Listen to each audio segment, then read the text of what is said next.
Hey, what up everybody? This is Stevie Breach coming to you here today. This is going to be another video about Brock Lesnar and the upcoming UFC 200.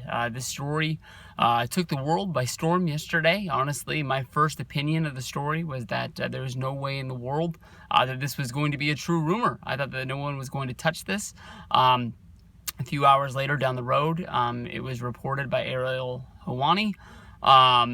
And then, of course, it was rolled out during UFC 199 last night before the semi-main event. They put the commercial up for UFC 200, and at the end of it, they had Brock Lesnar sort of, I guess you can say, knock out the screen. Brock Lesnar appeared on the screen, punched towards the camera.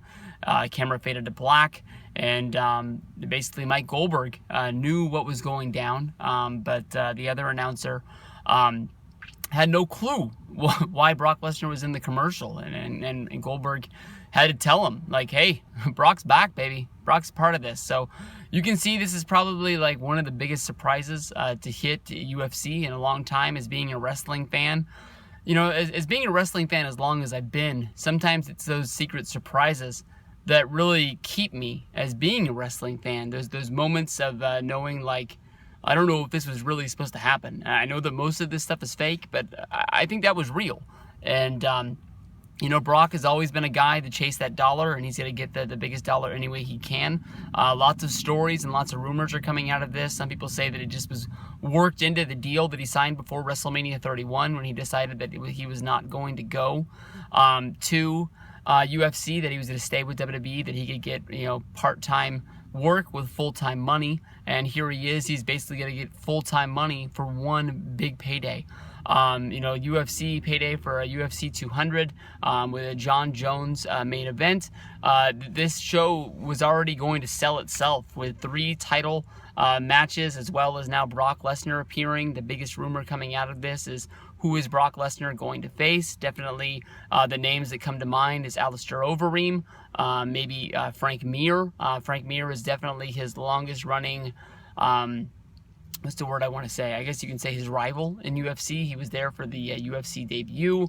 He was there, you know, Brock manhandled Mir during the fight, but Mir was able to grab a submission. And that young into his MMA career, Brock Lesnar didn't know anything about fighting off submissions and immediately tapped out.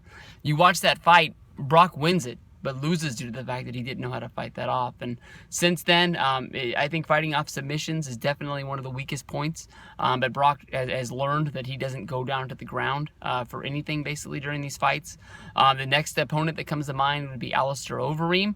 Alistair Overeem even went as far as a few years ago to call out Brock Lesnar after winning a fight, basically saying that, you know, anytime that he wanted to step into the octagon again, Alistair Overeem would be ready for it.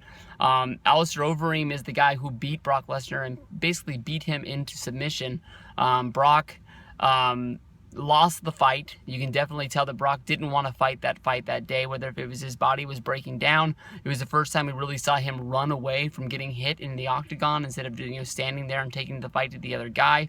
Maybe he was just having a bad day, but you could definitely tell the guy retired in the octagon during the post-fight not press conference, but just, I guess you can say, interview, and said he was done. And the next thing you know, he showed up, you know, on Monday Night Raw the night after WrestleMania 28, and ended up, you know, being a big spark to the Cena versus Brock feud, which really, you know, was a big push for Extreme Rules that year. You know, since then, Brock has been a big part of WWE. There's been rumors a couple times of him jumping ship. One part of the story basically is that he even threatened to quit WWE and basically had to twist the arm of the McMahons. And that's sort of one of the things that makes me wonder if this is why Shane McMahon was brought back into the fold, because of the fact that, you know, Shane is a guy that was able to bring Floyd Mayweather in to WWE, and maybe Shane has a smart enough business sense to talk to Triple H, to talk to Vince. I think that this definitely is a gamble for WWE, and even Dave Meltzer said in a tweet yesterday that, you know, WWE should be able to have a word in who he's going to face. Definitely maybe like an override of basically saying we don't want him to fight this guy or that guy. WWE is they haven't said exactly that Brock is going to fight at SummerSlam, but in their statement that they put out, they said that Brock is going to fight at UFC 200, and then he's going to turn around and he is going to have a match at WWE's next big event. WWE's next big event, in our minds as fans, would be SummerSlam, second biggest show of the year.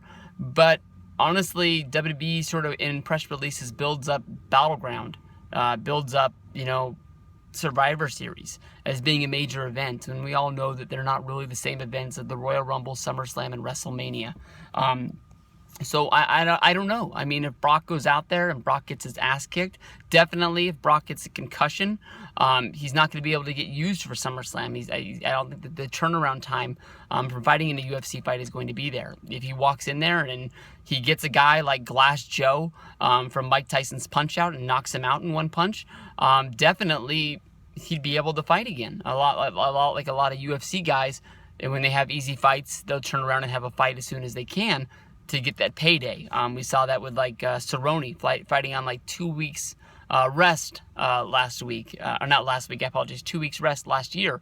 It's been done before, so it is weird to see a jump between UFC and WWE, but as you've seen with the press releases, that I guess they don't mind, or if they don't mind, they don't want to lose the guy. It's probably more like it. Honestly, in my opinion, I've never really thought that Brock Lesnar's run in WWE since coming back at WrestleMania 28, since the John Cena face-off and the John Cena match at Extreme Rules. I don't think WWE's ever really been able to capitalize on Brock Lesnar being a part of WWE, even with him ending the streak. I mean, the guy, he ended the streak, then he came back, he beat Cena, then they had the rematch, and then he disappeared. And, those months to me, honestly, was missing ground. And definitely Brock has been around more. He did some house shows. He's done shows in Houston. He's done shows in LA. I can't remember if he's really doing that match in Hawaii or not, but it might have just been a bad rumor to come out. But, he's done some house shows here or there. He's done some Raws, but it sort of seems like it has the same feeling as the last contract that he signed. He's not really around a whole lot. So it sort of leaves a bad feeling in your mouth. And definitely that match that he had at WrestleMania 32 didn't mean shit. It didn't help Ambrose. It didn't help him. He just was there. And I don't really think anybody came to the table buying WrestleMania 32 just to see Dean Ambrose versus Brock Lesnar. It seemed like it was almost like a match that was almost in the background of the show, but they were trying to make it seem like it was on the forefront. In my mind, it would have helped out a whole lot more for WWE if Dean would have beat Brock and you would have started to create a major star building towards a matchup between Dean Ambrose versus Roman Reigns, and try to capitalize on Dean Ambrose, a guy that a lot of people think is going to be a huge star in the business, but really hasn't been able to get over that hump of the Intercontinental Championship or the United States Championship hump. He's sort of stuck in that mid-card slot, but a lot of people think that he has the goods to be a main eventer. So we'll have to see. Rumor is that the name is going to get announced on Monday, so we'll probably have another video tomorrow once that fight is named. But definitely thinking Frank Mir or Alistair Overeem. Hunt is another guy that a lot of people are thinking about. A little bit of an older guy, but definitely a big swinger. He won his last fight that I can remember watching, and he has the ability to knock anybody out. And we'll have to see what we're actually going to see from Brock. Does he really want to fight, or does he just want to cash a check?